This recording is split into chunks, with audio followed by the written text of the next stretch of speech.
Après un ballon d'essai réussi en 2010 et malgré l'attentat du Café Largana le mois dernier, le festival Marrakech du Rire aura bien lieu du 8 au 12 juin dans la ville Ocre au Maroc. À l'affiche, Jamel Debbouze qui est à l'origine de l'événement et une pléiade d'humoristes francophones, arabophones, dont Malik Bentala qui est notre invité. Bonjour. Bonjour Estelle. Vous n'avez pas déjà envie de partir? Ça, pas du tout, non, je trouve ce fauteuil très...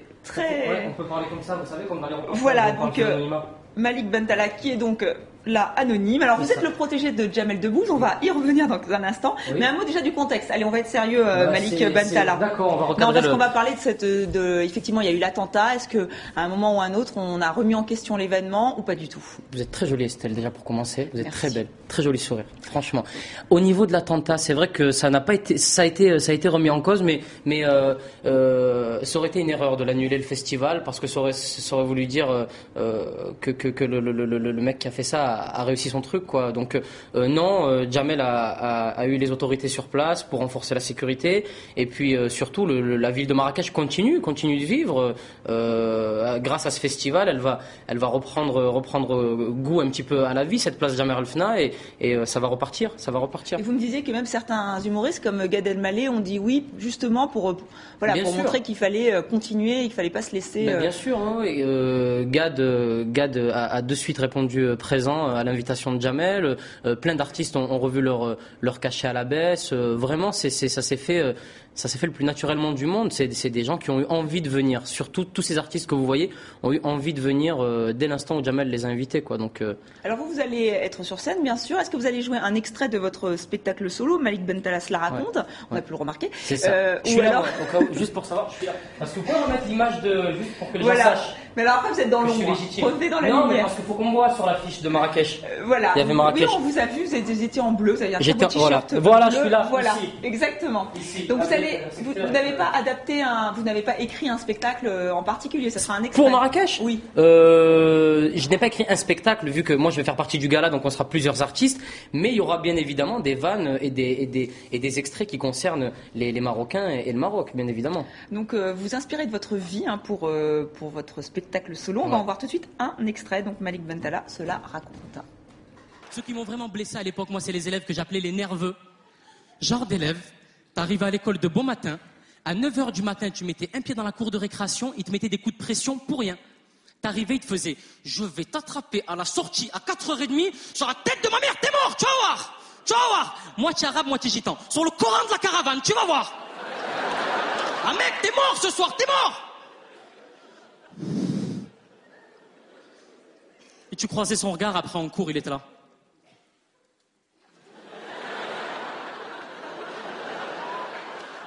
Mais qu'est-ce que j'ai fait? Avec la prof qui te faisait « Malik, ça va, tu as l'air pâle. » Ouais, ça va, ouais. T'allais à la cantine à midi, t'avais l'impression de prendre ton dernier repas, c'est ça. Bonjour.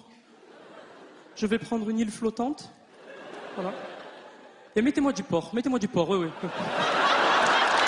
Voilà, le repas du condamné. Alors vous vous inspirez de votre vie dans le sud de la France. C'est votre professeur d'espagnol qui vous a encouragé. C'est ça. Et vous êtes monté à Paris en l'espace de 2 ans. Alors vous avez fait les premières parties de Jamel Debbouze, de Gad Elmaleh. Ouais. C'est le passage au Comedy Club. C'est la rencontre avec Jamel Debbouze qui a tout déclenché. Ouais, qui a accéléré les choses, bien sûr. Je l'ai rencontré au Comedy Club un mardi soir. C'est le soir où il y a les scènes ouvertes. C'est-à-dire que n'importe quel artiste peut s'y présenter et faire un sketch. Et de cette rencontre, il y a eu plein de choses. Gad Elmaleh, le festival de Marrakech de l'année dernière auquel j'ai participé, la tournée de Jamel surtout. Je reviens de la tournée de Jamel qui a duré 6 mois dans les Zéniths en France.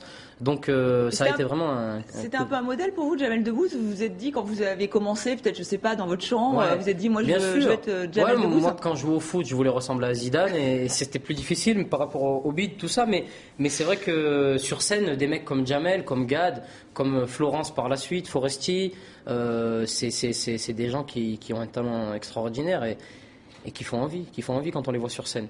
Oui, puis alors Gad Elmaleh, vous l'avez rencontré à Montmartre, à Paris, ouais, à Montmartre. Et vous lui avez dit je vais faire ta première partie, c'est comme ça que ça s'est passé. En fait, ça s'est passé. Gad Elmaleh, je l'ai rencontré par hasard dans Paris, à Montmartre exactement, et il m'a demandé si j'habitais à Montmartre. Je suis allé le voir, je lui ai dit bonjour, je me présente, je suis au Comedy Club, et il m'a demandé si j'habitais à Montmartre. Je lui ai dit non, mais ça fait classe de se promener à Montmartre.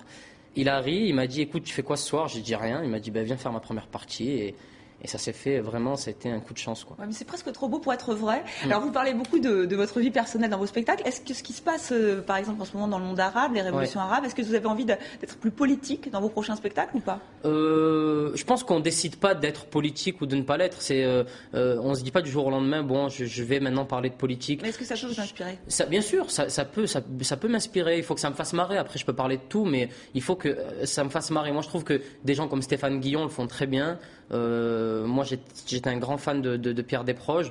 Je trouve que c'est quelqu'un qui abordait très bien ce thème-là. Après, moi, c'est vrai que tout ce qui concerne la politique, c'est quelque chose qui me fout un petit peu le blues. J'ai l'impression de me faire arnaquer, moi, avec les politiques que je vois aujourd'hui, tout ce que je vois là à travers toutes ces affaires de corruption, de machin, ça me fait pas marrer, moi, c'est un petit peu gris. D'accord, et même la politique française, à un an des présidentielles, ça pourrait vous inspirer? Pourquoi pas, oui, bien sûr, il y a des bonnes cibles. C'est vrai que Nicolas Sarkozy, on a tout fait sur Nicolas Sarkozy. Tout a été fait, tout a été dit sur Nicolas Sarkozy. Donc, non, moi, c'est pas un domaine qui me parle. J'aime beaucoup les situations de la vie quotidienne. J'aime bien parler de choses un petit peu universelles comme l'école, comme la télé. Après, la politique, peut-être que j'y viendrai un jour. Mais pour l'instant, c'est pas un thème qui me... Alors, on pourra vous voir sur scène donc, lors du festival Marrakech du Rire, c'est donc du 8 au 12 juin à Marrakech. Ouais. Et sinon, vous reprenez votre spectacle solo au Comedy Club, donc à partir du 14 septembre, c'est ça. À Paris, en France. Exactement, en France, à Paris, oui. Voilà. À Paris, en France, parce que pour pas qu'on confonde, quoi. Merci Malik d'être venu sur le plateau de TV5 Monde. Et c'est la fin de ce journal, merci à vous de l'avoir suivi.